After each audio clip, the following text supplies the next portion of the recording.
Maniniwala kayo pagka sinabi kong kahit nasa iyo ng lahat na magandang bagay dito sa lupang ito, hindi ka pa rin masaya. Hindi, meron pa rin tinatawag na emptiness.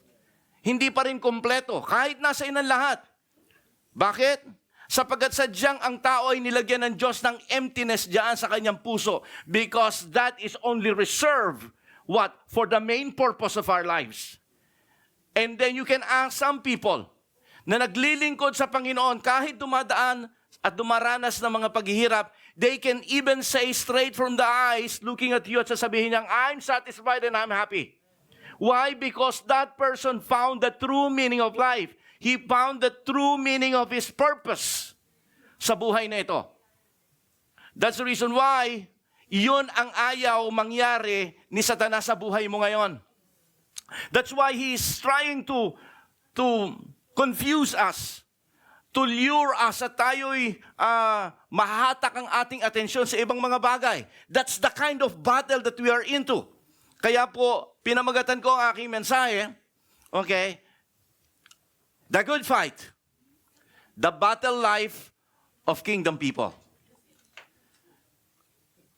Gusto ko maunawaan po natin that whether you like it or not, when you accepted Jesus Christ as your Lord and Savior, you enlisted yourself in a battle. Bakit? Sapagkat you have drawn a line. Satan, nandito ako at ikaw ang nandyan. We are now enemies. When you associated yourself with Jesus, you have also waged war against Satan. Whether you like it or not. And sabi nga, kaya simula po noon mga kapatid ko, target ka na ng kaaway. Sabi po ng salita ng Diyos, we are in a wrestling battle. We are in a wrestling match. For we wrestle not against flesh and blood, but against principalities, against powers, against the rulers of darkness of this world, against spiritual wickedness in high places.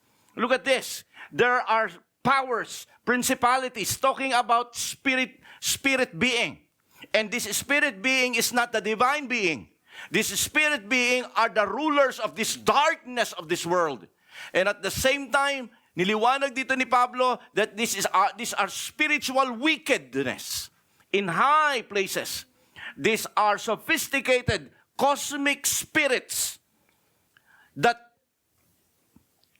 intend to bring us down, that intend to shake your faith. Para ang ating pananampalataya, ulitin ko, ang target ni Satanas ay pananampalataya natin.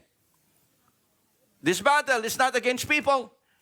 Our culture, it's not about circumstances. Although kayang gamitin ng Panginoon, ni Satanas, yung tao, para durugin ka, circumstansya, para madisappoint ka, at yung kultura, para mailayo ka sa kultura ng langit.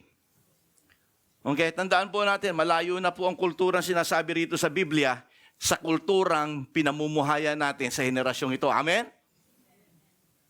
See?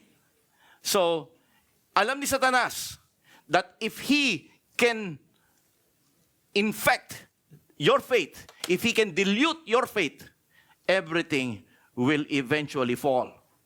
Yung paglilingkod mo, yung pagmamahal mo, yung mga ginagawa mo para sa Panginoon, ang lahat ng yan ay unti-unting manlalamig. That's why today, since sinabi, ang pamagat po natin, siguro alam nyo na, okay? Dahil sinabi ko ron, the good fight, the battle life of the kingdom people. Lahat tayo, ikaw at ako, ay nasa labanan. Okay? Hindi mo pwedeng sabihin, ayoko ng labanan. No. Okay? You have already enlisted yourself. You belong to the kingship of the Lord Jesus Christ. You belong to His kingdom. And once you belong to the kingdom of God, you are an enemy of the ruler of this world. None other than Satan. Okay? So pag-uusapan po natin dito, yung content, yung context, nung sinabi ni Pablo kay Timoteo, fight the good fight of faith basahin po natin at ito po ang ating teksto. Sabi po rito, verse 11 to verse 16. But you, man of God, flee from all this and pursue righteousness, godliness, faith, love, endurance, and gentleness. Fight a good fight of faith. Take hold of the eternal life to which you were called when you were made good confession in the presence of many witnesses. In the sight of God, who gives life to everything, and of Christ Jesus, who while testifying before Pontius Pilate made good confession, I charge you to keep this command without spot or blame until the appearance of our Lord Jesus Christ, which God will bring about his own time. God, the blessed and the ruler, and the King of kings and the Lord of lords, who alone is immortal and who lives in an approachable light, whom no one has seen or can see.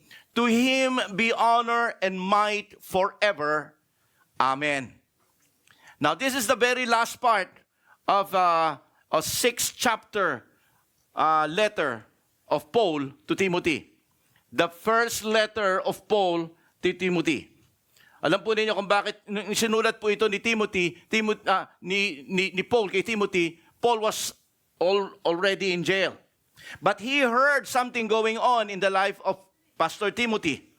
Remember, si Timothy po ay anak sa pananampalataya ni Pablo. And at one time, in their missionary journey, when Paul has started a small group in the place called Ephesus, he put Timothy as the pastor of that area. And then later on, he learned when he was in jail that Timothy was having a hard time dealing with so many problems. At natakot siya sapagkat this time around, si Timothy was already discouraged. So nangyayari yan, ha? Kahit na ikaw ay leader na, kahit na ikaw ay pastor na, okay? Nangyayari na ikaw ay aatakihin ni Satanas at si Timothy ay inaatake ng kaaway na panghihinaan na siya ng kanyang pananampalataya. Ano ang mga problema niya? Okay, because Ephesus, I'm telling you, is a city filled with idolatry, filled with false teaching. Marami dyan nagkalat moral corruption and spiritual opposition. There are so many things that's been going on sa buhay ng isang batang pastor na si Timothy. Now, there are things that we need to see. Things going on inside the church, things going on outside the church, and things going on personally sa buhay ni Timothy. Inside the church, he was going on, he was battling mga false teachers. Okay? Mga false teachers na nagtuturo ng hinahaluan ng Jewish tradition, ng Judaism, yung teaching na itinuro ni Jesus Christ sa mga apostol, na itinuturo ni Pablo, na siya namang natutunan ni Timothy, na siya naman niyang itinuturo sa kanyang congregation. Okay? So he was battling those kinds of things. He also battles these leaders. Alam po ninyo, marami po siyang leaders na mas matatanda sa kanya, mas successful dahil siya'y bata nga. Okay? Mas successful. Kumbaga may napatunayan na sa kanyang buhay dahil mga mayayaman, may mga negosyo, okay? May mga professionals and everything. So these people are like wanting to take over this young pastor. So merong greed, merong self-interest going on. So he's battling that.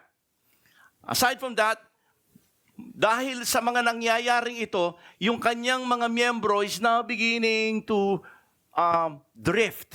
Meaning to say, pagka sinabi pong nag-drift, unti-unti nang lumalabnaw ang kanilang pananampalataya, unti-unti nang nade-develop yung kanilang skepticism, at unti-unti nang nagdududa sa salita ng Diyos. Pinagdududahan na nila yung mga pangako ng Diyos. Alam po ninyo, pagka nag-umpisa na tayo magduda sa salita ng Diyos, okay, may nagkakaroon na ng problema ang pananampalataya natin. Are you here? Because tandaan natin, faith comes by what? Hearing and heeding in the Word of God. That's the only way you can strengthen your faith. When there's an attack going on in your life, where do you go? To the Word of God. You need to feed yourself with the Word of God because it will strengthen you. Don't go doon sa mga nagsasabi ng mga hugot lines. Don't go there. Because yung mga sinasabi noon, mga hindi biblical, there's no power from that. You go where the power goes. The Word of God, ang sabi ng salita ng Diyos, is the food, a spiritual bread. Man shall not live by bread alone, but by every word that proceeded out of the mouth of God. The Word of God is the source of your strength. But when we begin to doubt the Word of God, when we begin to develop skepticism, now you check out your life. Sapagkat kapag gano'n naapektuhan ka na, ang pananampalataya mo ang babagsak. Remember, you have to take care of your faith. Amen? Tandaan natin, napaka-importante. Why? Because ang sabi ng salita ng Diyos, kahit na ano pang magandang ginagawa mo ngayon, but without faith, kahit matulungin kang tao, but ginawa mo yan, apart from faith, sabi ng salita ng Diyos, it cannot please God. It cannot. Now, I'm telling you this, children of God, kasi I want to develop that wisdom sa mga taga-Lord of the Harvest. Ayokong lahat ng magagawa nating maganda will only go to waste. Everything that we do. Kahit pa yung magandang gawain ng mga sona, okay, let's make it sure that the very motive of what we're doing is that, Lord, sinabi mo magmahalang kami magkakapatid at ginagawa namin to because of that. We're not here to please everyone. We're here to please you. Diba sabi ng salita ng Diyos, behold how good it is when brethren dwell together in unity. How good and how pleasant it is in the eyes of God. You see?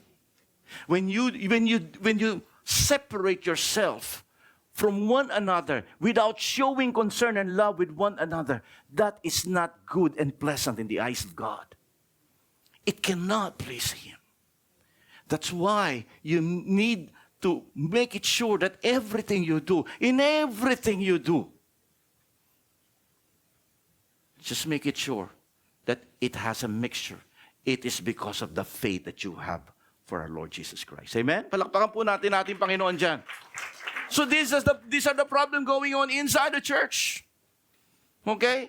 And there's things going outside the church kay Timothy. Paul heard, na mas lalong tumitindi ang persecution sa mga Christian. There were spiritual opponent going on. Cultural pressure. Okay? And then personally, minsan alam nyo, itong nangyayari sa atin, kaya minsan nanghihinang ang pananampalataya natin, sabay-sabay. May problema sa pangangatawan, may problema sa karamdaman, may problema sa trabaho mo, at may problema sa Pilipinas. Hello? Tama ba? Nagkakasabay. Kaya naapektuhan ang pananampalataya mo? Minsan kung isang bagay lang, yakang-yake. Pero alam ni Satanas kung paano tayo bibirahin. Alam niya. And here, nagkataon, this young pastor, Timothy, has a personal, private problem. Sabi ko nga, he was young, he was inexperienced, and all of a sudden, he became a pastor. And because he's young, he's inexperienced, ano nangyari ngayon? Naku po, naging matatakutin siya. He became very fearful. Minsan, hindi niya alam kung anong dapat gawin, desisyon, dahil sa mga nangyayari sa paligid, sa uri ng mga leaders at miyembro na meron siya. Sa kanyang pagkatao that he was young, he was inexperienced, he became fearful. Plus, physically, he was weak. Okay? Kaya nga in 2 Timothy, sumulat uli ng ikalawang sulat si Pablo kay Timothy at hindi niya binitawang paalalahanan siya. Nasabi niya gano'n, huwag mong kakalimutang uminom ng kahit kaunting alak para sa iyong sikmura. Nako, ginamit naman ito ng mga lasenggo. Ang sabi nila, ay kita ninyo, talagang dapat umiinom ng alak. O kita nyo, bakit may sakit ba yung tiyan mo? Okay? Nako, ang nakakuha ng mga ipang rarason yung mga lasenggo. Hindi gano'n yon. Ang sabi ng salita ng Diyos, kaya niya sinabi yon, dahil alam niya na mahina physically, mahina po si Timothy. Okay? Bata, inexperience, tapos may nangyayaring ganyan, tapos mahina pa ang pangangatawan. Okay? Kung merong nakakakilalang mabuti kay Timothy, si Pablo po yun. And now, because of all of these things going on, Pastor Timothy is discouraged. His faith is being affected. That's why, okay, ang sabi niya, you fight the good fight of faith. Sa panahon natin ngayon, kagaya ni Timothy, mga kapatid ko, like Timothy, we are living also in a different world. May pagkakapareho, pero hindi parehong-pareho, pero may pagkakahambing. Sa panahon na ito, although sa panahon ni Timothy, people were living in idolatry, we are also living in a culture of idolatry. Modern idols. Not the statues or images that I'm talking about, but it's the money, it's the pleasure, it's the influence, it's the self. Minsan, ang sinasamba natin, sarili natin. These are the modern idols. These are the modern idolatry that we are facing in this life. And inside the church, ano na nangyayari? People are beginning to be what? Maging matalino. Yung mga nakukuha nila sa social media, yung mga napapag-aralan nila sa YouTube, they are beginning those kinds of teaching, spurious teaching, they are beginning to bring it inside the church. And many churches right now ay nasisira. It's because of all these garbages that they're listening to, okay? Sa kanilang nakikita sa social media, sa kanilang Facebook accounts, sa kanilang TikTok, sa kanilang Instagram, at saka, tumama din ako, no? Sa kanilang social media. Pagka nagiging seryoso ako, talagang tumatama ako eh. Balik na lang uli natin sa toktik. Now, you see, so ano nangyayari ngayon? Okay? Nagkakaroon ng confusion between inside the churches. Amen? Nagkakaroon. No wonder churches nowadays are, being divided. So many things going on. Sa loob ng churches ngayon. There are pastors and leaders who are driven by pride, okay, who wants more profit, more popularity, everything. And believers nowadays, because of these things going on inside the church, are beginning to drift away slowly from their biblical conviction. They begin to draw and drift away, beginning to somehow dilute the once on fire na faith na meron ka. Na didilute, meaning to say, nahahaluan, lumalabnaw ang ating pananampalataya. Pagka lumabnaw ang pananampalataya, ano nangyayari? Lumalamig ang paglilingkod. Naaapektuhan ang lahat sa ginagawa natin para sa kapurihan ng Diyos. That's what's going on inside the church right now. Kaya alam po ninyo, kayong mga taga-Lord of the Harvest, maging mapanuri. Hello? Sabihin mo sa katabi mo, maging mapanuri. Ayan. Kinakailangan maging mapanuri tayo. Hindi tayo pwedeng maging mga Kristiyano na kung ano yung sinabi. Uy, narinig ko rin yun. Oo, narinig ko rin yun. Ay, dapat sa church natin. Nako, kinakailangan mapanuri kayo. Hindi pwedeng narinig ni ganito, nag-agree si ganito, nag-agree si ganito, at mag-agree ka rin. No, not you. Not you. You know better than that. Kahit sa panahon nila Timothy, kahit sa panahon ng Book of Acts, napakarami na pong lumabas na mga huwad na guro, false teachers, false prophets. Lahat pa naman ng mga Kristiyano, ang gustong-gusto nila yung mga subarashi, yung mga talagang spectacular, yung talagang mga supernatural. You see? The reason why we need to really dig the Word of God because that is where everything starts. Maging matalino tayo sa salita ng Diyos. Okay? Huwag yung, kita nyo kahit sa ngayon, ang dami-dami makikita ninyo sa mga social media, sa inyo mga Facebook account, mga magagandang salita, but ang kanilang mga salita ay mga hugot lines lang. Mga very, very normal, very, yung mga nangyayaring bagay lang na hindi naman talaga purong nakasalig sa salita ng Diyos. Kaya kita nyo, kahit na yung mga unbelievers, ginagamit yun. Ginamit yung salita na yun, nakita nyo, sinabi sa pulpito. Pero dahil gano'n na lang, kababaw ang mga pagtuturo sa mensahe na naririnig sa loob ng church, nagkakaproblema ang mga miyembro. Sapagkat hindi na purong salita ng Diyos. Kaya alam po ninyo, you can just find me na yung mga preaching ko parating expository because I want you to understand what is really written and what is the context why that word was written. Hindi po madali po mag-preach. Pwede akong sumulat ng puro mga salitang hugot lang. But pagka ginawa ko yun, dadayain ko kayo. Sapagkat hindi salita, hindi tinapay ng buhay ang ating pinagdadausan. Kaya sinasabi ko po sa inyo, maging mapanuri. Maaring masaya, nakakatawa yung sinasabi ng taong yon, masaya siyang mag-preach, that is good. Pero kung ang salita na tinatanggap natin ay malabnaw at hindi nakaayon sa sinasabi ng salita ng Diyos, maging mapanuri. Andiyan po ba kayo, mga anak ng Diyos? Hindi tayo dapat magpadala sa magaling lang magsalita.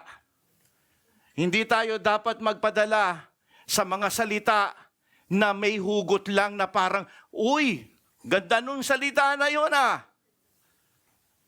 Kung hindi ito galing mismo sa salita ng Diyos, okay? Maaaring matuwa ka ngayon, pero walang kapangyarihan doon. Sapagkat ang kapangyarihan ay nanggagaling sa totoong salita ng Diyos. Wala sa magandang pananalita. I hope I'm making sense sa sinasabi ko ngayon sa inyo. Naintindihan nyo yung sinasabi ko. It's what's really going on sa loob ng mga churches ngayon. And outside the church, nakikita natin, may mga struggle tayong mga kingdom people. Bakit? Because, kagaya ng sinabi ko sa inyo, the morality of this world is no longer matching the morality of the Bible. Tama? And now you're saying you're part of God's kingdom. That's why your life should be a reflection of what the Bible is saying. Kaya lang, kapag ka namuhay ka ng ayon sa salita ng Diyos, ano sasabihin ng culture sa'yo, ng paligid sa'yo? Baduy. Ay, makaluma. Hindi na uso yan. Now, we have a battle going on. Would you choose to compromise or would you choose to live out your faith? Amen? These are battles, my friend. God is expecting us as kingdom people to live out our faith, to see the character of Jesus upon our lives. Personally, marami tayong Bagamat si Timothy, marami siyang problema, marami siyang struggle, marami siyang battle within. Like he was young, he was inexperienced, he was fearful, afraid, sinabi ko sa inyo kanina, mahina ang kanyang pisikal na pangangatawan. Sa atin, maaaring hindi tayo ganun, but we are facing mga personal, private problems like decision making. Di ba? Minsan, you will try to decide whether ang susundin ko yung kalooban ni Lord o kalooban ko. Amen? Personally, sometimes, kasi alam po ninyo, following the King, following Jesus, requires us to go beyond our conviction, go beyond our convenience. Nakuha po ninyo sinasabi ko? Minsan, akala na, hanggang dito na lang, Lord, God will require you. No, you go further. Go beyond. Ang gusto natin parati, natural sa atin yung self-preservation. Sasabihin ng Lord, no. Go out of your comfort zone. Go out of there. And that is when the battle begins. That is when we begin to wrestle. And Satan will tell you now, sasabihin ngayon ni Satan sa'yo, sabi ko sa'yo di ba? Mahirap Hindi mo kakayanin Huwag na lang, saka na lang. Di ba? He will discourage you. Kasi to obey God will cost you. To obey God is painful once in a while. And so sabi ni Satan, pwede naman to. Bakit gagawin mo yun? You see? Those are the battles. Sometimes may mga naglilingkod na. Sometimes sa ating paglilingkod, we grow weary. Nangihina tayo, nanlalata tayo, nawawalan tayo ng gana. Why? Because everything that we're doing, our faithfulness seems to be unnoticed by some people. Unappreciated. Yan. Tama? Okay, no? Hindi na ako magba-Bible study, hindi na ako maglilid sa kanila. Nagtuturo na ako, pinaghihirapan ko ng ala, tapos ganun pa sinasabi nila, hindi man lang nila ako na-appreciate. Dumaan yung birthday ko na nakaraan, hindi man lang nila ako binati.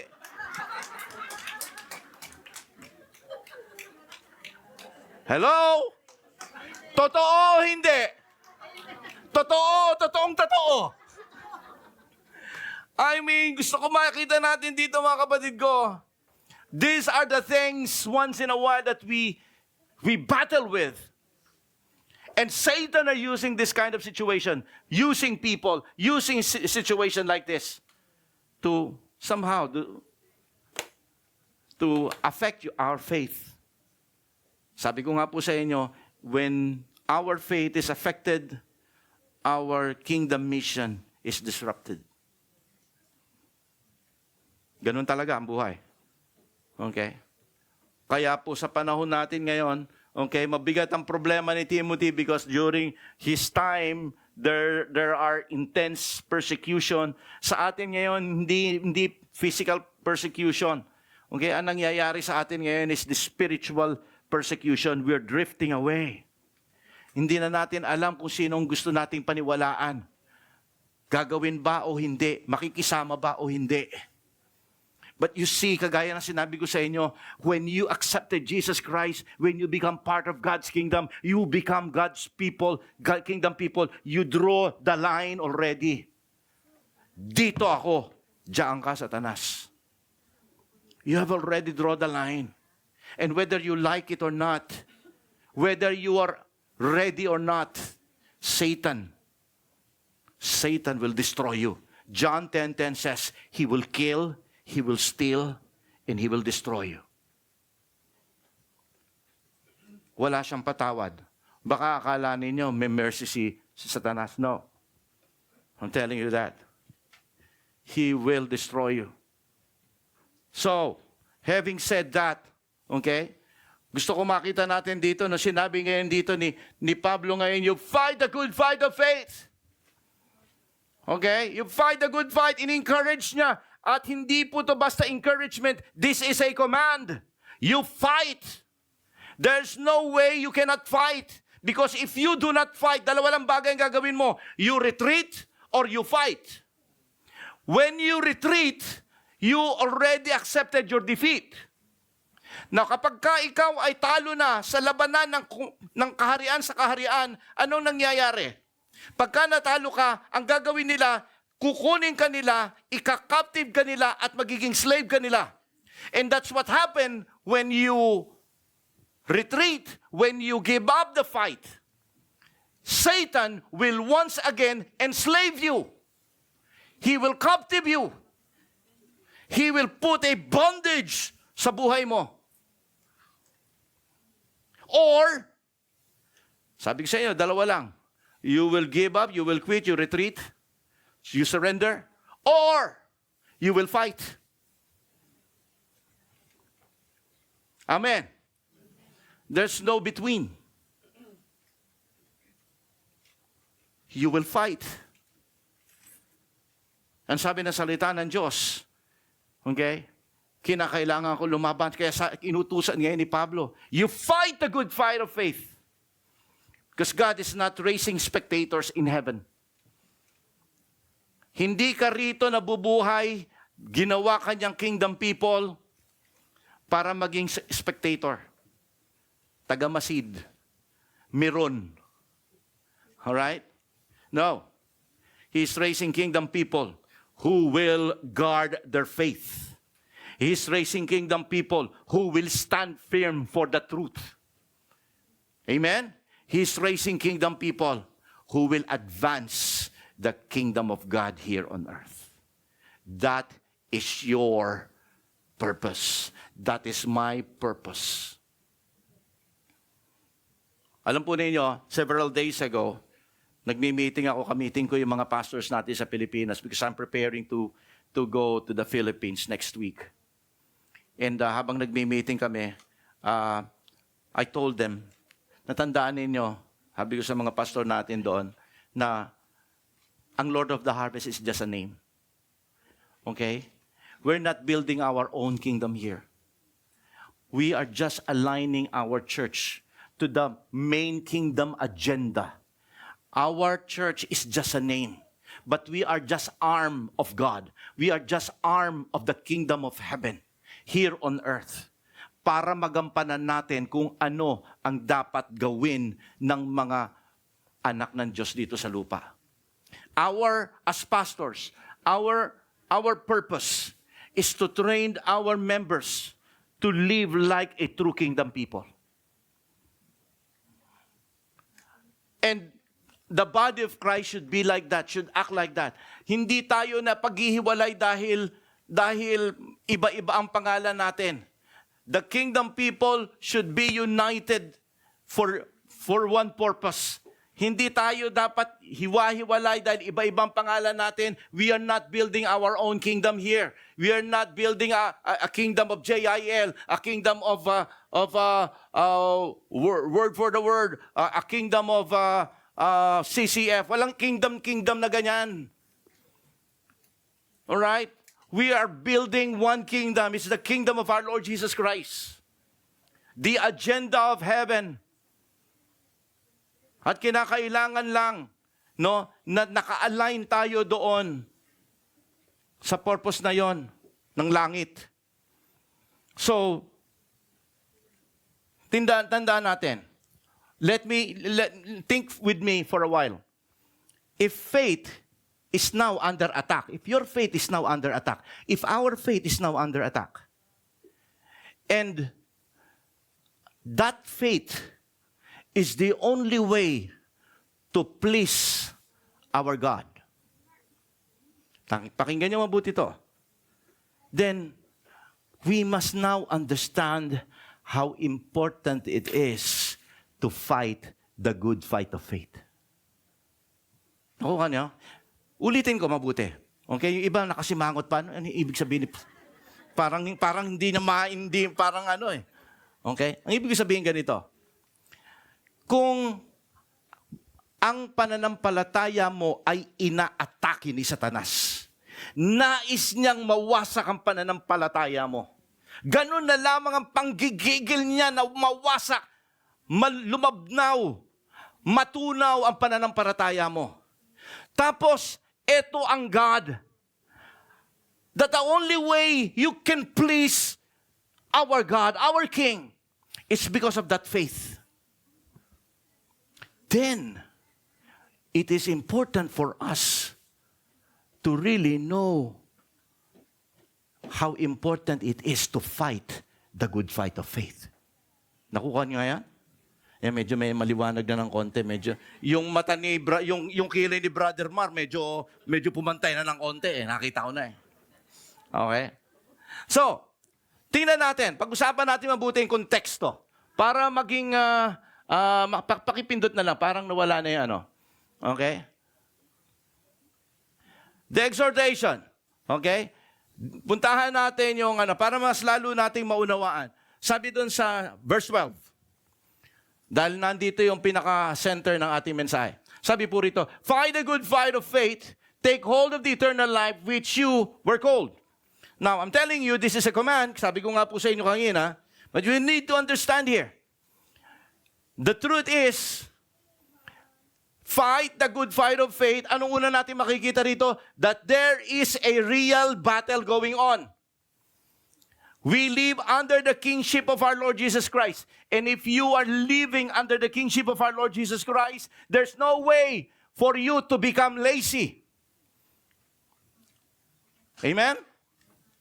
Ang mga kingdom people ay hindi dapat tamad. Hindi tayo tamad, hindi tayo tinatamad, at hindi tayo masipag ngayon, tapos tamad bukas. Sa mga ningas kugon. Okay? The life of a kingdom people, okay? If you are part of the kingdom, there's no way for us to waste our time, to be coward, to be faint-hearted, to be double-minded. Alam po niyo yung double-minded, mainit ngayon, malamig bukas. Mainit na naman sa makalawa, malamig na naman sa isang linggo. Ganon. Hindi dapat tayo ganon, mga kapatid ko. Sa pakikipaglaban, hindi po ganon ang labanan. We are in a battle. You fight the good fight of faith. It demands what? So, kung hindi ito para sa mga tao na matatakotin, tamad, okay? Kaya kinakailangan parati tayong masipag, matapang. It demands courage, it demands conviction, it demands commitment. Sapagkat uulitin ko sa inyo, mga kapatid ko, kapag ka naapektuhan na ang pananampalataya mo, maapektuhan lahat. Malalaman mo naman yun, naapektuhan na ang pananampalataya. Pagka nagsalita na, puro negatibo. Pagka kumilos na, slow motion na. Wala nang sigla ang ibig ko sabihin. Wala nang, hindi na nagpa-participate. Kaya kapag ka apektado na ang pananampalataya, tingnan mo ang kilos niya sa loob ng church. Uma-attend na lang na parang ang sinasabi ko, para na siyang zombie. Christian zombie. Nakaupo, nakikinig. Okay? Papalakpak, mabagal na. Kakanta, wala ng apoy. Hello? Maraming Christian zombie ngayon sa mga churches. Amen? Tingnan mo yung katabi mo, baka zombie na yan. Okay? Beware. Baka mamaya kagating ka na yan. Okay? Dahil ganyan na ang ginagawa ng mga Christian zombie. Nangangagat. Kaya lang pagka nakatalikod ka. Amen? You see?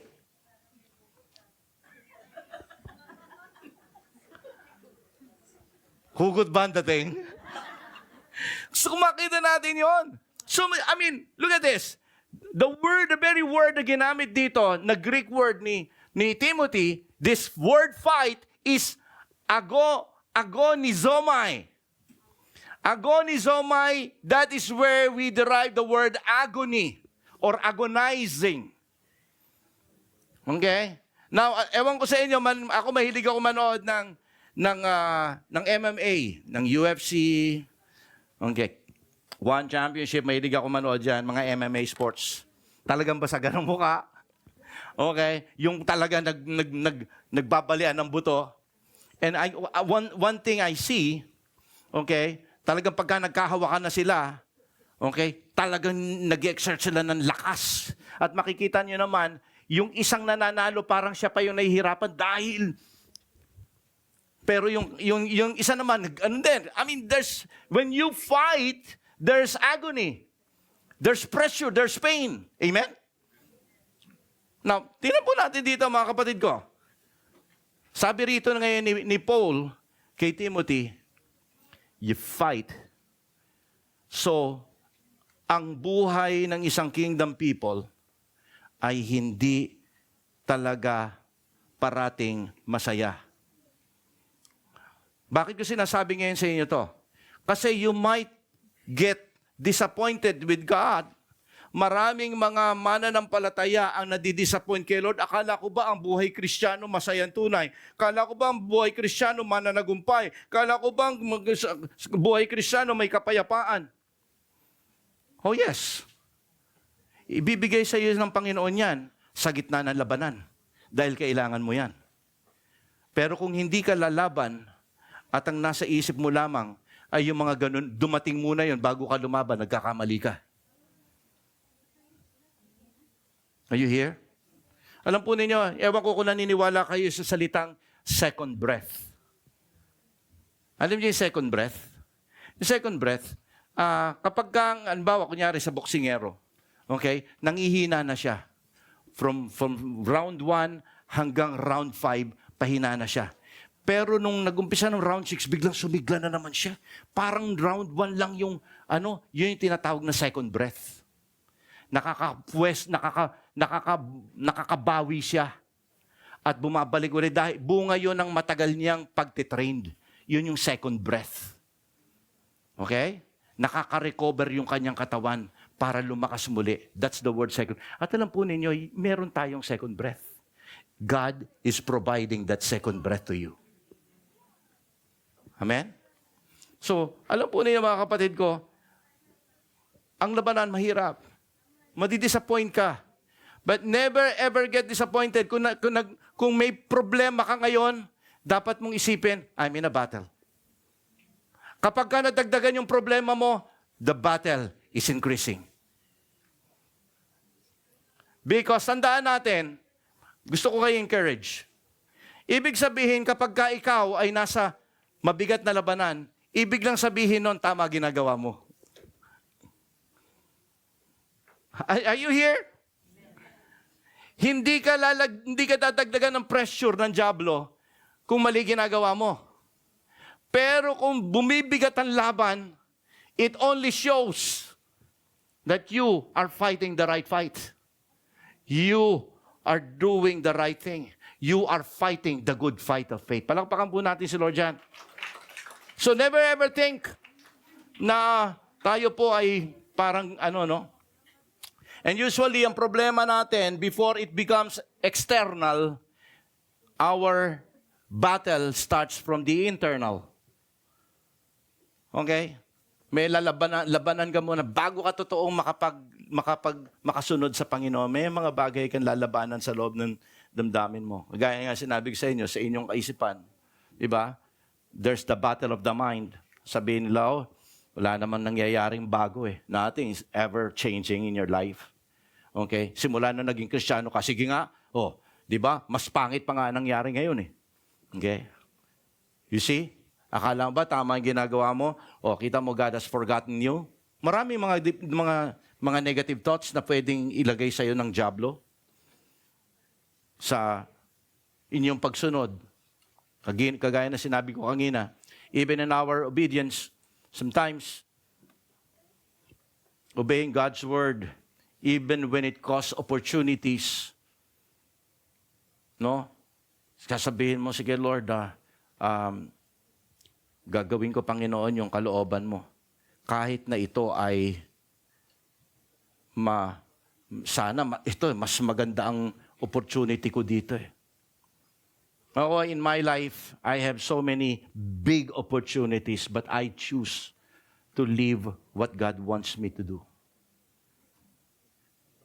Ang dami-dami ko pong mga opportunities to be talagang, to make it big financially.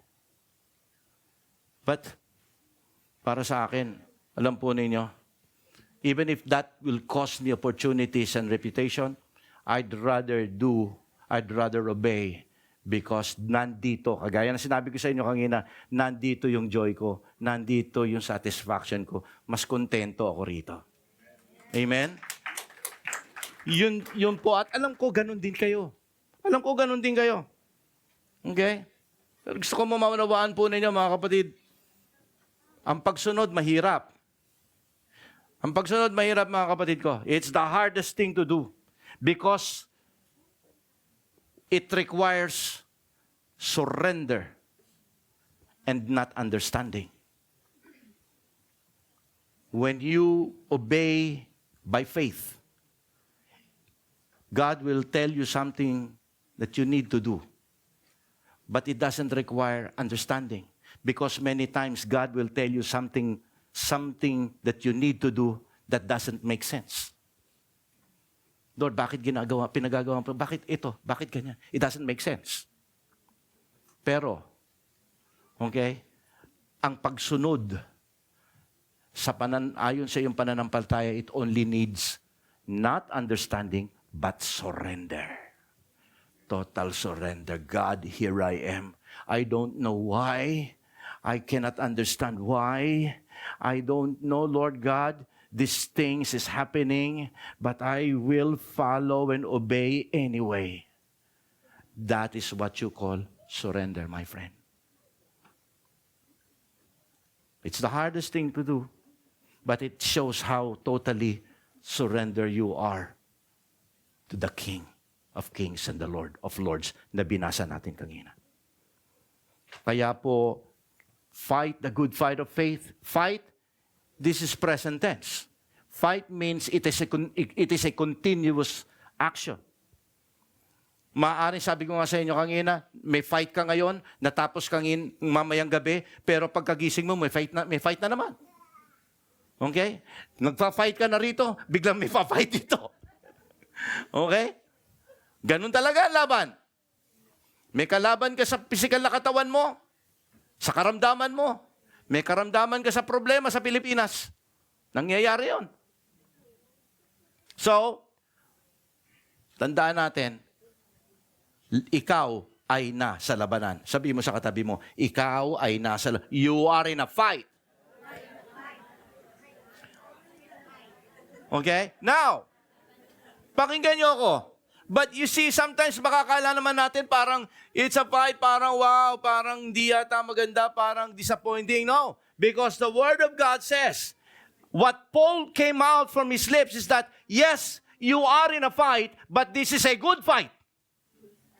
This is a good fight, my friend. Bakit? Bakit yan mabuti? Sapagkat makakabuti sa iyo because it will result to spiritual maturity. It will mature you. It is a good fight because it will bring you wisdom. You can learn from this fight. It is a good fight, my friend, because at the end of the day, you will become the victor. Victory will come. It is a good fight simply because without the fight, there is no victory. It is a good fight, my friend, because the Holy Spirit is with you. And if God is with you, who can be against you? Who can fight? Ang sabi ng salita ng Diyos, I will fight for you. Nobody can defeat us. You are assured in your victory. Kaya nga sinabi ni Pablo kay Timothy, Timothy, fight the good fight of faith. Never, ever let this opportunity pass you by. You fight. Don't give up. Don't let your discouragement overcome you, overwhelm you. Ang sabi niya rito, fight the good fight of faith. It's a good fight. Because it is not only for your own victory, it is not because you can be empowered by the Holy Spirit, but because when this fight is over, when this life is over, there is eternal reward because you fought the battle. Amen?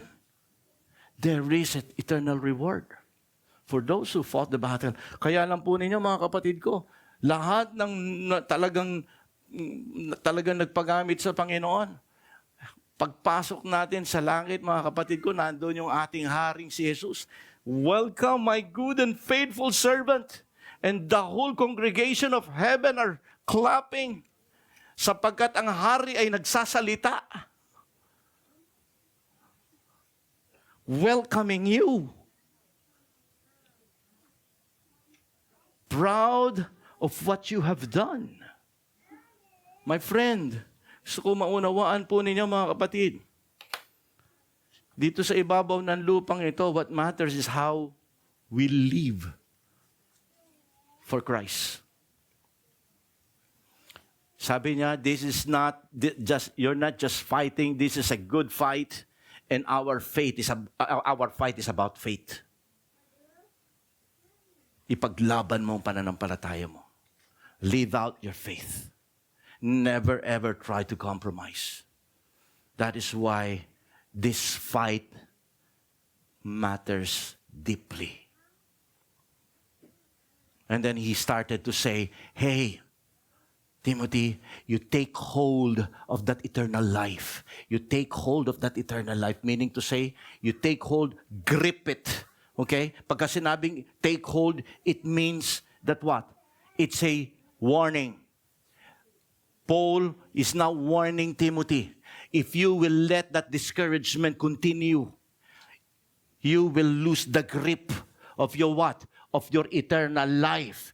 Take hold. Now, listen to this. There is a warning here. Now, if you will let go of your faith, if you let go that faith to drizzle down, to, kumbaga, madilute at mawala, matunaw, mga kapatid ko, it can end up forfeiting your salvation. Remember, we get our salvation through faith alone. Amen? So when that faith disintegrate, natunaw, nawala, if that faith becomes weak, babanatan ka na ng kaaway. And so, ang sabi dito ni Pablo, hey, take hold of the eternal life. Take hold of it, which you were called. It's a warning, my friend. So wag kayong papadala doon sa mga salita ng ibang mga nagtuturo na once saved, always saved.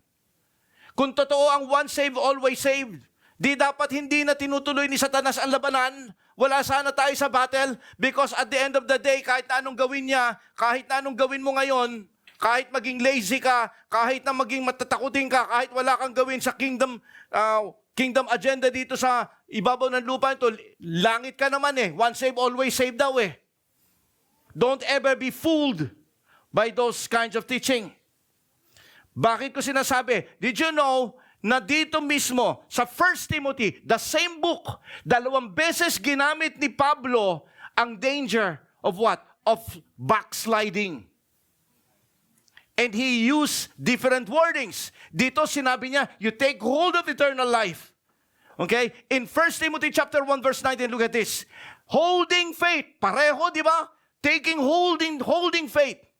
And a good conscience, meaning to say you live a worthy life before God. Sabi ganon, ang nangyari sa iba ganito, by rejecting this, they rejected holding their faith. They rejected living worthy before God. Ano sabi? Some have shipwrecked their faith. Alam niyo yung shipwrecked? Yung barko, lumubog. Ganon ang ginamit niya sa mga mananampalataya na hindi nang hawakan at nanatiling namumuhay sa pananampalataya. Mga taong inalaw ang discouragement, mga taong tumalikod, mga taong umayaw sa labanan. They shipwrecked their faith.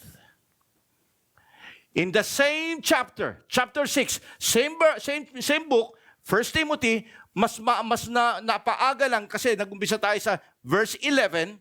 Tingnan niyo yung verse 10. 1 Timothy chapter 6, verse 10. Look at this.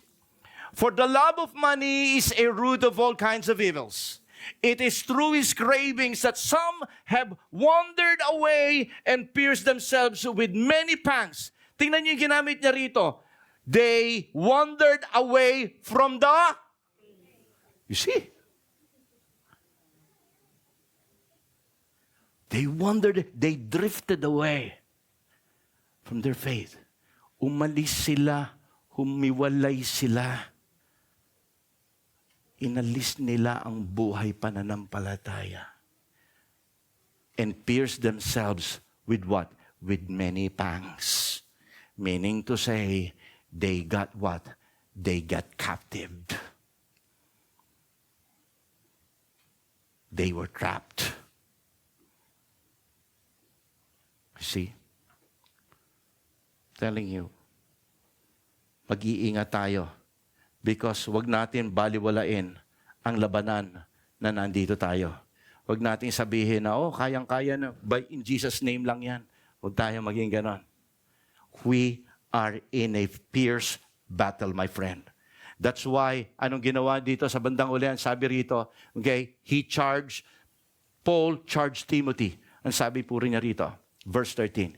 In the sight of God who gives life to everything, and of Christ Jesus who while testifying before Pontius Pilate made a good confession, I charge you. Tingnan po ninyo, sabi niya gano'n, I charge you.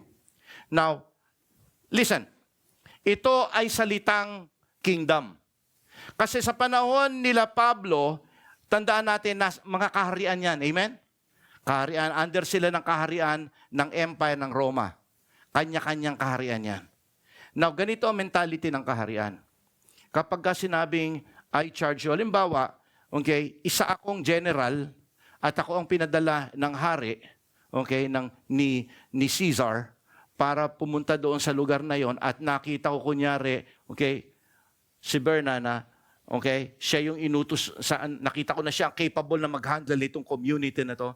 Yeah, sasabihin ko, okay, my witness as king, as my witness, I charge you to be the ruler of this community. That is the same na ginagawa dito ni Pablo kay Timothy. Sabi niya, in the sight of God. So, kapag mataas ang ginagamit na witness, mas mabigat ang responsibilidad. Hello? Sinong ginamit na witness dito ni Paul? As in the sight of God, who gives life to everything, and of Jesus Christ, who while testifying before Pontius Pilate made a good confession. Wala namang sinabi si Jesus Christ, pinagsasalita nga siya ni Pilato, wala namang sinabi, di ba? Pero ano yung sinabi niya? Okay? Sinabi niya na ito ang hari ng mga Hudyo. Ikaw ang may sabi niya. He made true. Okay? Totoo, ibig sabihin, pinatotohanan niya na siya nga ang hari. Okay? Now, look at this. Sabi niya gano'n, I charge you. Sabi ni Pablo ngayon, I'm charging you. At gano'n din ang ginagawa ng Panginoon sa atin. The Lord has charged His kingdom people. Okay? To keep what? To keep this command. Ano yung command? The command is to fight the good fight of faith. Okay? And kinakailangan yung pananampalataya natin as you live it out. Ang sabi niya gano'n, you live it without spot and without blame. Magkaiba po ito. Pagka sinabi mo you live your faith without spot, ibig sabihin you're living out your faith uncompromised with the worldly values. Hindi mo sinasamahan ng value ng mundong ito. You're just living out what is written in the Word of God. And second, blameless. Ibig sabihin, you're living your life as a reflection of the character of our Lord Jesus Christ. Amen? Tayo po lahat ay tumayo. Kingdom people are called to represent the rule and the reputation of Jesus. Not temporarily, but until He returns. So maunawaan po ninyo mga kapatid ko, this calling, being a kingdom people, is difficult. Sometimes it's impossible without divine help. But let me tell you something, you have the Holy Spirit. In the book of Galatians chapter 5:25 says, if we live in the Spirit, let us also walk in the Spirit. Okay? Sabi po ng 2 Corinthians chapter 5 verse 7, we live by faith and not by sight. Amen? So faith, my friend, is the name of the game. If you are kingdom people, telling you, the fight is not optional. It's not optional. It's rather you fight or you surrender. Neutrality is not in the kingdom. Retreat is not in the kingdom.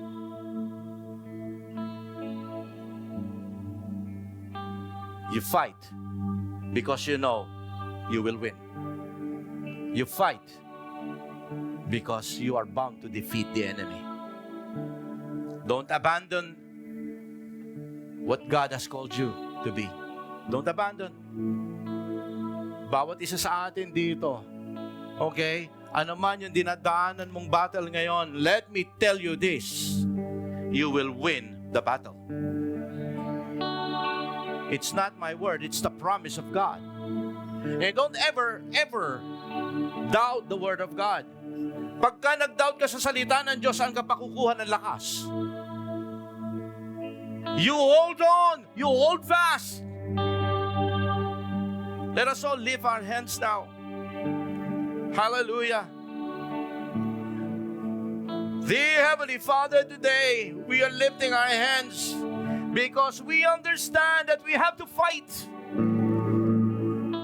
Not to abandon the faith, but to fight, to persevere, not to withdraw, to quit, or to surrender.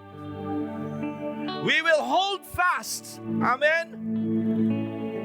We will not loosen our grip. Even though darkness may increase, even though opposition may intensify, even pressure will grow more in our lives, Lord, we will fight because we know that the fight is good. We know that the eternal kingdom and the victory is ours. Hallelujah. Kaya Panginoon, thank you for letting us, Lord God, do this thing. Salamat Panginoon sapagkat pinagkakatiwalaan mo po kami at hindi ka namin bibiguin naming Diyos. Habang kami nabubuhay, we will fight the good fight of faith. I pray, Lord, to empower us right now. Lord, paglalabas namin dito sa aming bahay sambahan, Lord, haharap na naman kami sa labanan. There will be fight, spiritual fight, Lord, sa aming tahanan, sa aming trabaho, sa aming, Lord God, mawari sa aming surroundings. God, sa oras na ito, patuloy mong palakasin ang bawat isa. Lord, hayaan mong Lord God, lalo naming aralin at namnamin ang iyong mga salita na siyang magbibigay ng, Lord God, ng buhay sa aming mga pananampalataya. Salamat po aming Diyos sa patuloy mo, Panginoon, na pagpapaalala ngayon.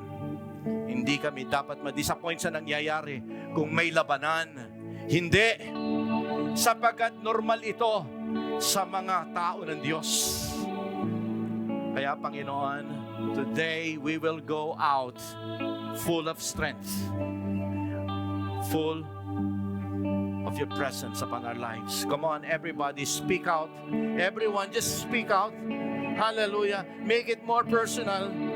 Let your spirit be heard. Hallelujah. Panginoon. Hallelujah. Yes, we will fight the good fight of faith, and we will finish the race, and we will keep the faith, my Lord, because we want the King of Kings and the Lord of Lords to be honored upon this life. We pray all of this in Jesus' name.